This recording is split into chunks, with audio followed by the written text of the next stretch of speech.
Magandang araw mga kaibigan. Bigyan natin ng reaksyon itong post ni MJ Quiambao 1 hour ago.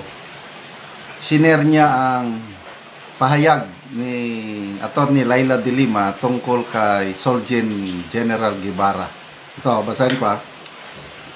Laila de Lima. President Bongbong Marcos was clearly mistaken in appointing Guevara as Solicitor General, as he now appears to be.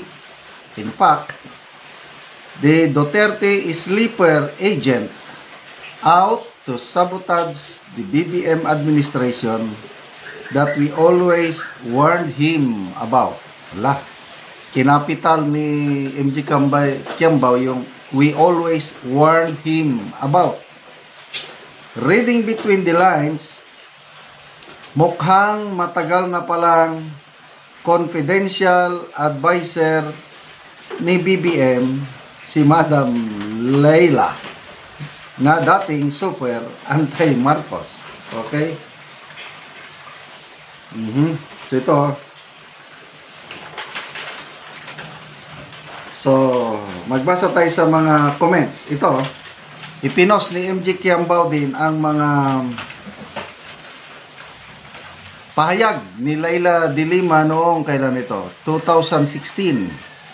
14 August 2016 during the citizens activity in Luneta, Manila. Ito ang pahayag ni de Lima noon na anti-Marcos. Ngayon, parang confidential advisor. Okay. Ang ililibing natin ay ang dangal at respeto ng Pilipino. Ang ibabaon natin sa lupa ay ang kadakilaan ng libo-libong Pilipinong nangahas, nag-aklas, nanindigan, at ang ilang nag-alay ng buhay para sa kalayaan. Ililibing natin sa limot ang sigaw na kailanman hindi na tayo muling magpapatakot at magpapaluko sa diktador at mandarambong. No.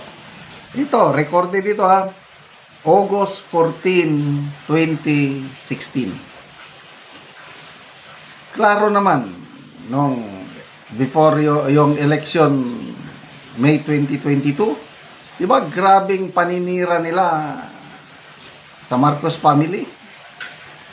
O ngayon, confidential advisor na. Winarningan daw nila. Always, we have warned him about na delikado yung Guevara na yan. Nagiging Duterte sleeper. So maling-mali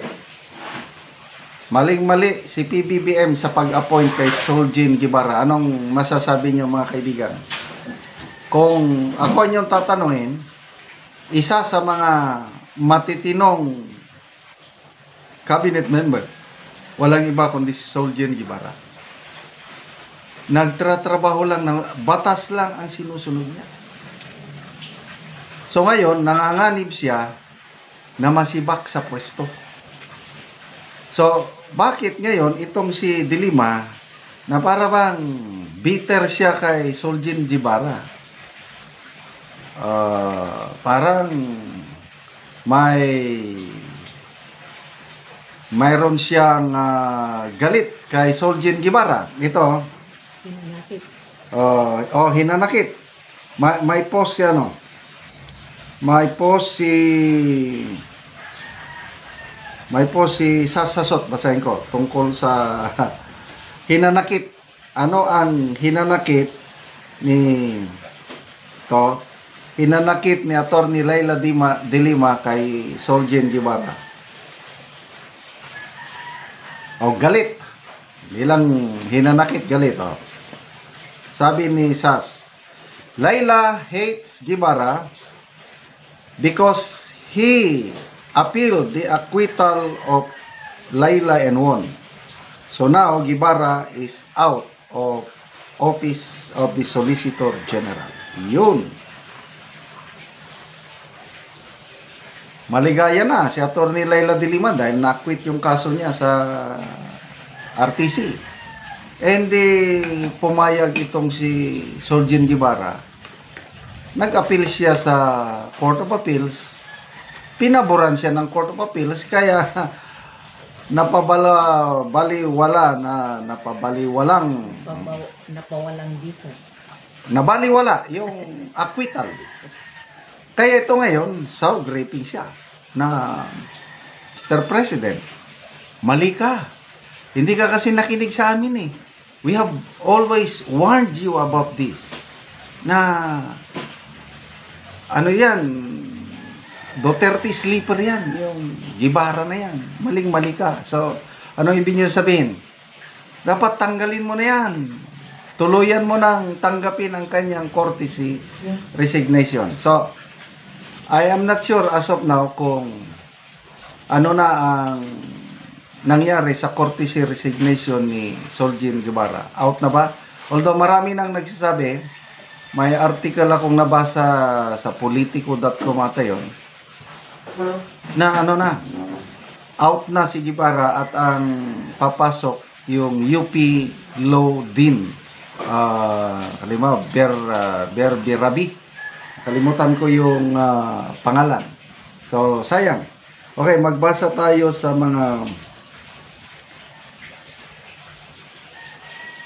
Jocelyn Ramos ya daw. Sana pirmahan ni BBM resignation niya. O yung tanggapin. Bongets. Sayang si Guevara. He is good. Weng Hepe. Karma is real. Sabaquil. Roy Ville. Well done. OSJ Minardo Guevara.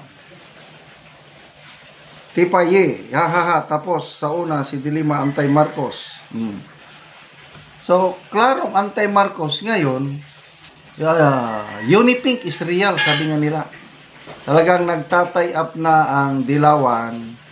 Kasi kung hindi sila mag-tie up, tuluyan ng mawawalan ng kakampi ang Marcos dahil sa survey ng WR numero, sa mga respondents, 40% identified themselves as Duterte supporters.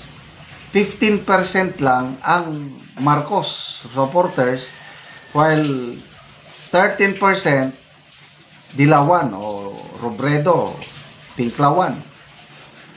So, kailangan nilang mag-alliance, tactical alliance, kahit magkaaway sila nung una, but for the sake of their political survival, dapat silang mag-alliance para malabanan nila ang Duterte. So, good luck sa inyong pagpigil sa Duterte Comeback 2028.